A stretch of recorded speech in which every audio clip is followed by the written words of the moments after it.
बीती रात लेबनान के कई इलाकों में इजरायल के हवाई हमले जारी। बेरूत के कई इलाकों में सुनाई दिए धमाकों की आवाज। इजरायली सेना ने जारी की है हवाई हमलों की चेतावनी। लेबनान में रात भर इजरायल के हवाई हमले जारी। बेरूत में कई इलाकों में सुनाई दी बड़े धमाकों की आवाज। आकाश में कई जगह दिखा धुएं का गुबार। इजरायली हमलों के बीच गुजरी बेरूत की एक और रात। लेबनान की राजधानी में दिखा धुएं का काला गुबार। आग बुझने के बाद भी बेरूत के दक्षिणी उपनगर में हवा में उड़ती रही काली। बेरूत के दाहिया में इजरायल का ड्रोन से स्ट्राइक। हिजबुल्लाह के अहम शख्स को मारे जाने की खबर। मौके पर पहुंचा एबीपी न्यूज। इजरायली हवाई हमलों से हिला पूर्वी लेबनान। अटैक के बाद घर लोग पहुंचे। कई बिल्डिंग पूरी तरह से तबाह हो चुके हैं। घायलों का अस्पताल में इलाज जारी। जम्मू कश्मीर में एग्जिट पोल नतीजों के बहुमत के करीब कांग्रेस एनसी गठबंधन। सी वोटर सर्वे ने कांग्रेस गठबंधन को दी 40 से 48 सीट। बीजेपी को 27 से 32 सीटों का अनुमान। एग्जिट पोल के बाद पीडीपी अध्यक्ष महबूबा मुफ्ती का बयान। का पीडीपी के बिना घाटी में सरकार बनना मुश्किल है। जरूरत पड़ी तो बीजेपी को रोकने के लिए कांग्रेस एनसी को समर्थन देगी पीडीपी के वरिष्ठ नेता महबूब बेग का एग्जिट पोल नतीजों पर बड़ा बयान। बोले अनुच्छेद 370 को हटाने के मुद्दे पर बीजेपी को कश्मीर की जनता ने खारिज किया। इंजीनियर रशीद ने कहा मेरे दरवाजे किसी के लिए बंद नहीं है। हमारी पार्टी की होगी मजबूत स्थिति। उमर अब्दुल्ला को बताया धोखेबाज। पीडीपी नेता इल्तिजा मुफ्ती का बयान। जम्मू कश्मीर में आने वाली सरकार होगी शक्ति विहीन। रबर स्टाम्प की तरह किसी नगर पालिका के मेयर जैसा सीएम होगा। एग्जिट पोल पर बोले बीजेपी के राष्ट्रीय महासचिव तरुण चुग। उन्होंने कहा नतीजे इससे बेहतर होंगे। हरियाणा और जम्मू कश्मीर दोनों में पूर्ण बहुमत की सरकार बनाएगी भारतीय जनता पार्टी। हरियाणा में एग्जिट पोल नतीजों में कांग्रेस को स्पष्ट बहुमत। ज्यादातर सर्वे में कांग्रेस को 50 के ऊपर सीट का अनुमान। 18 से 25 सीट तक सिमट सकती है बीजेपी। कांग्रेस नेता भूपेंद्र सिंह हुड्डा ने एग्जिट पोल नतीजों पर कहा हरियाणा में कांग्रेस की लहर है। भारी बहुमत से जीतेगी कांग्रेस पार्टी। 60 से 70 सीट पर जीत मिलेगी। हरियाणा में एग्जिट पोल नतीजों पर कुमारी सैलजा ने जताई खुशी। कहा कांग्रेस की प्रदेश में लहर। सीएम पर आलाकमान लेगा फैसला। सीएम पद को लेकर भूपेंद्र ने कहा आलाकमान और विधायक दल तय करेगा मुख्यमंत्री कौन होगा। सैलजा पर बोले सबको हक है, वो हमारी सीनियर लीडर है। हरियाणा बीजेपी प्रदेश अध्यक्ष मोहनलाल बड़ौली का बयान। सिर्फ 2 दिन के लिए खुश हो लें हुड्डा। प्रदेश में नायब सैनी के नेतृत्व में तीसरी बार बनेगी बीजेपी सरकार। एग्जिट पोल के नतीजों पर हरियाणा के मुख्यमंत्री नायब सिंह सैनी का बयान। बोले बीजेपी के पक्ष में आएंगे नतीजे। तीसरी बार बनेगी सरकार। बीजेपी नेता अनिल विज का दावा गलत साबित होंगे एग्जिट पोल। बीजेपी की बनेगी सरकार। फिर की सीएम पद पर दावेदारी। कैथल से कांग्रेस उम्मीदवार आदित्य सुरजेवाला का दावा 70 से ज्यादा सीट जीतेगी कांग्रेस पार्टी। बड़े बहुमत की बनेगी कांग्रेस की सरकार। एसपी सांसद डिंपल यादव ने कहा हरियाणा में बम्पर वोटिंग का मतलब बदलाव चाहती है जनता। पूरे देश में पिछड़ रही बीजेपी यूपी उपचुनाव में भी हारेगी। हरियाणा आम आदमी पार्टी के अध्यक्ष सुशील गुप्ता ने कहा हरियाणा में निर्णायक भूमिका निभाएगी आम आदमी पार्टी। लाडवा में कांग्रेस रैली में महिला से छेड़छाड़। कांग्रेस नेता कुमारी सैलजा ने की कार्रवाई की मांग। कहा महिला नेता के साथ इस तरह की घटना शर्मनाक। हरियाणा के नारनौल में कांग्रेस की रैली में महिला कार्यकर्ता से बदसलूकी की गई। आरोपी नेता ने जवाब दिया। कुछ लोगों ने छवि बिगाड़ने के लिए वायरल किया वीडियो। कांग्रेस नेता सैलजा ने की महिला कार्यकर्ता से हुई बदसलूकी की निंदा। कहा पीड़ित ने बातचीत में बताया कि उसके साथ मंच पर बदसलूकी की गई। कांग्रेस कार्यकर्ता से बदसलूकी मामले में बोले हरियाणा के सीएम नायब सिंह सैनी। कांग्रेस नहीं करती है महिलाओं दलितों गरीबों का सम्मान। शिकायत मिलने पर होगी कार्रवाई। महाराष्ट्र दौरे पर प्रधानमंत्री मोदी। चुनाव से पहले प्रदेश को दी बड़ी सौगात। कृषि और पशुपालन से जुड़े कई योजनाओं का शुभारंभ। प्रधानमंत्री नरेंद्र मोदी ने लगाया आरोप कांग्रेस को चला रहा है अर्बन नक्सल गैंग। इनका समाज को बांटने और समाज में नफरत भरने का भी लक्ष्य है।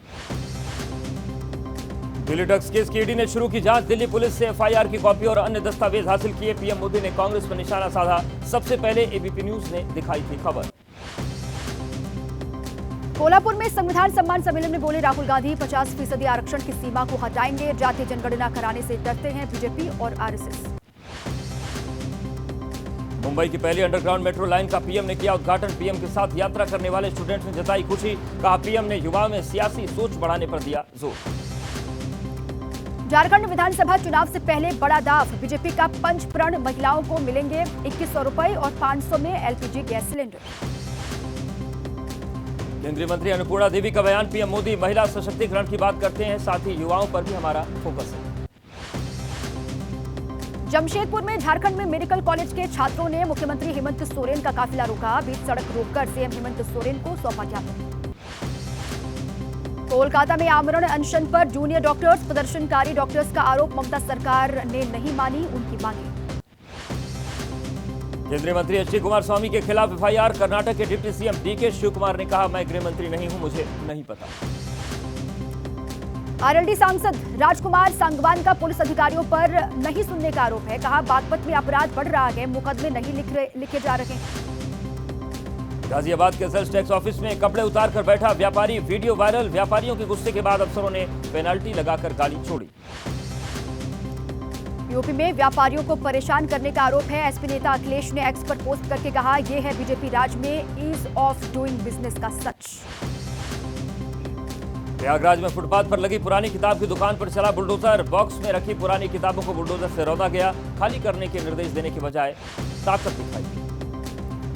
इलाहाबाद यूनिवर्सिटी के बाउंड्री वॉल के पास फुटपाथ पर पुरानी किताबें बेचता था गरीब दुकानदार, अधिकारियों पर मिन्नतों का नहीं हुआ असर, पुरानी किताबें होती हैं गरीब छात्रों का बड़ा सहारा। यूपी के कन्नौज में बीजेपी जिलाध्यक्ष ने दी बिजली विभाग के अधिकारियों को धमकी, वीडियो हो रहा वायरल, पंडाल में अवैध तरीके से लिए बिजली कनेक्शनों को काटने गए थे अधिकारी। संगम नगरी प्रयागराज में तकरीबन 100 दिन बाद शुरू होगा महाकुंभ, मेला क्षेत्र में तैयारियां अंतिम दौर में हैं। आज सीएम योगी आदित्यनाथ तैयारियों का लेंगे जायजा, साधु संतों से भी करेंगे मुलाकात। शिमला की संजौली मस्जिद का अवैध निर्माण तोड़ने के नगर निगम आयुक्त को कोर्ट ने दिया आदेश, 2 महीने में तोड़े जाएंगे संजौली मस्जिद के 3 फ्लोर। महामंडलेश्वर यति नरसिंहानंद के विवादित बयान का विरोध, गाजियाबाद पुलिस कमिश्नर ऑफिस के बाहर धरने पर बैठे भीम आर्मी कार्यकर्ता, गिरफ्तारी की मांग उठाई। विवादित बयान मामले में गाजियाबाद पुलिस ने रवि गौतम को भेजा जेल, डासना देवी मंदिर के महंत यति नरसिंहानंद के खिलाफ केला भट्टा में भीड़ इकट्ठा करने का आरोप। वरिष्ठ शिया धर्मगुरु मौलाना यासूब अब्बास ने कहा, ऐसे बयान नहीं किए जाएंगे बर्दाश्त, यति नरसिंहानंद को जेल भेजने की मांग उठाई। यति नरसिंहानंद पर केस दर्ज करने की मांग, मेरठ में उलेमाओं ने सौंपा डीएम को ज्ञापन, शहर काजी ने कहा, मुल्क में नफरत फैलाने वाला है बयान। यति नरसिंहानंद का विवादित बयान, एसपी नेता सुमैया राणा ने की एफआईआर करने की मांग, पुलिस ने एसपी नेता को घर पर ही रोका। यति नरसिंहानंद सरस्वती पर एफआईआर दर्ज करने की मांग, इंदौर में मुस्लिम समुदाय ने पुलिस कमिश्नर को सौंपा ज्ञापन, टिप्पणी का किया विरोध। तिरुमाला में आंध्र के सीएम चंद्रबाबू नायडू करीब 14 करोड़ की लागत से बने वकुल माता केंद्रित रसोई का उन्होंने उद्घाटन किया। तिरुपति के तिरुमाला माधव निलयम आनंद सेंटर में खाने में मिला कॉकरोच, श्रद्धालुओं ने जताई नाराजगी, टीडीटी से शिकायत करने पर स्टाफ ने श्रद्धालुओं को धमकाया। दिल्ली सरकार ने बस मार्शल्स की नियुक्ति को लेकर कैबिनेट नोट किया पास, कैबिनेट नोट सौंपने एलजी विनय सक्सेना के आवास पर मंत्रियों के साथ पहुंची सीएम आतिशी। दिल्ली में सड़कों पर दिखा सियासी ड्रामा, बीजेपी नेता विजेंद्र गुप्ता की गाड़ी में बैठ गई आतिशी, एलजी के पास चलने की हो रही थी बात, आतिशी को अपनी कार में नहीं बैठाना चाहते सियासी ड्रामा। दिल्ली में आम आदमी पार्टी का हंगामा, मार्शल की बहाली को लेकर कर रहे थे प्रोटेस्ट, पुलिस ने कार्यकर्ताओं को हिरासत में लिया। दिल्ली सरकार में मंत्री सौरभ भारद्वाज ने पकड़े विजेंद्र गुप्ता के पैर, बोले बस मार्शलों को नौकरी दिलाएं। अरविंद केजरीवाल ने एक्स पोस्ट करके कहा, मुझे अपनी मंत्रियों पर गर्व है जो लोगों के काम करवाने के लिए किसी के पैरों में लौट जाते हैं। दिल्ली बीजेपी अध्यक्ष वीरेंद्र सचदेवा ने कहा, आम आदमी पार्टी ने प्लानिंग के साथ किया तमाशा, अब चुनाव सिर पर है, तुम्हें बस मार्शलों की याद आ रही है, बोले नौटंकी कर रहे हैं आप नेता। दिल्ली बीजेपी ने वीडियो जारी कर एलजी के साथ बस मार्शल की बैठक कराने का दावा किया, वीडियो में एलजी के साथ सकारात्मक बैठक होने का दावा कर रहे हैं लोग। 5 राज्यों में सर्च ऑपरेशन के बाद एनआईए ने जैश ए मोहम्मद के एक आतंकवादी को किया गिरफ्तार, कई संदिग्ध सामान भी बरामद, आज दिल्ली के पटियाला हाउस कोर्ट में पेश करेगी एनआईए। जम्मू के गरोटा इलाके में रिंग रोड पर संदिग्ध वस्तु मिलने के बाद पुलिस ने इलाके की घेराबंदी शुरू की, मौके पर पहुंचे बम निरोधक दस्ते ने एक्सप्लोसिव को डिफ्यूज किया। नीट यूजी पेपर लीक मामले में पटना कोर्ट में सीबीआई ने दाखिल की तीसरी चार्जशीट, 21 लोगों को बनाया आरोपी, अब तक कुल 40 आरोपियों के खिलाफ दाखिल हो चुकी है चार्जशीट। मध्य प्रदेश के इंदौर में सीनियर साइंटिस्ट और उनकी पत्नी बनी डिजिटल हाउस अरेस्ट की शिकार शातिर ठगों ने 71,33,000 की ठगी को अंजाम दिया। पुलिस ने केस दर्ज किया। मुंबई के गोवंडी इलाके में सांसद चंद्रकांत हंडोरे के बेटे गणेश की गाड़ी ने एक बाइक को मारी टक्कर। बाइक सवार शख्स के सिर में गंभीर चोट, अस्पताल में करवाया गया भर्ती, इलाज जारी। महाराष्ट्र के ठाणे में एक महिला ने अपने दोस्त के साथ मिलकर की एक युवक की हत्या। पुलिस ने दोनों को गिरफ्तार किया। यूपी के अलीगढ़ में महिला ने अपने प्रेमी को रेस्टोरेंट में बुलाकर उस पर एसिड से हमला किया। धोखा देने के आरोप में वारदात को अंजाम दिया गया। एक रेस्टोरेंट कर्मी भी झुलसा है। बिहार के कटिहार में नकाबपोश अपराधियों ने महिला को उसके घर के बाहर मारी गोली, घायल महिला का इलाज जारी। महिला ने हाल ही में किया था प्रेम विवाह, शादी के बाद ससुराल से मिल रही थी धमकी।